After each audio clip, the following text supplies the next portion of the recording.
আসসালামু আলাইকুম। কাছে এবং দূরে যে যেখান থেকে দেখছেন আশা করি সবাই ভালো আছেন। আমরাও ভালো আছি, কিন্তু খুব একটা ভালো নাই। ঈদের ছুটি খাওয়ার পর থেকে অসুস্থ।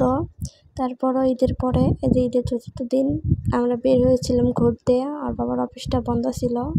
অলরেডি আমরা বাসায় এসেছি, তাই বিকেলবেলা একটু বাইরে হয়েছিলাম মেয়েকে নিয়ে একটু ঘুরতে। ঈদ উপলক্ষে সেখানে একটা মেলা বসেছে, সেখানেই যাচ্ছে মেয়েকে নিয়ে। সে জায়গাটা আর কোথাও না, করতোয়া ব্রিজ। আমরা থাকি গাইবান্ধা পলাশবাড়িতে, সেখানেই আছে করতোয়া ব্রিজ। ওখানেই নদীর ঘাটে একটু যাচ্ছি মেয়েকে নিয়ে ঘুরতে। ওখানে অনেকগুলো রাইড আছে, সেখানে গেছি। আপনাদের সাথে কথা বলতে বলতে আমরা পৌঁছে গেছি এখানে। আর আমার মেয়ের আবদার, সে কোথাও যাবে না, সে আগে ফুচকা খাবে। বোঝেনি তো, বাচ্চাদের বা মেয়েদের সবার পছন্দ ফুচকা। এই তো সে ফুচকার জন্য এখন রেডি অপেক্ষায় আছে যে কখন ফুচকা আসবে, কখন সে খাবে। এদিকে আমি তার একটু ছবি তুলে নিচ্ছিলাম। আর ওই যে দেখেন দূর থেকে নদীর পাড়টা একটু দেখা যাচ্ছে। আমরা সেখানে অবশ্য যাইনি, কিন্তু জুম করে দেখছিলাম, খুব সুন্দর লাগছিল। আবহাওয়াটা কিন্তু খুব সুন্দরই ছিল আজকের।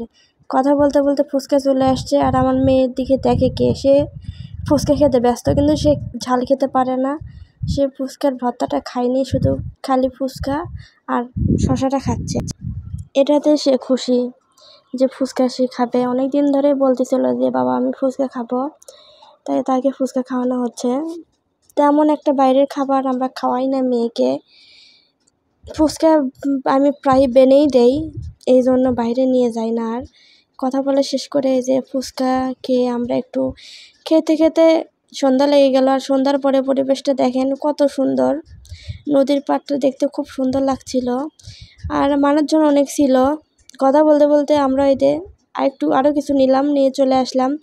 বাদাম নিয়েছিলাম, আর অনেক কিছু নিয়েছিলাম, আইসক্রিম নিয়েছিলাম। আমার মেয়ের পছন্দ স্ট্রবেরি আইসক্রিম, সে স্ট্রবেরিটাই নিয়ে আসে। এই যে খেতে ব্যস্ত, খেয়ে দেয় তো। এমনি তো ঠান্ডা লাগছে, আজকে আর অবস্থা খারাপ।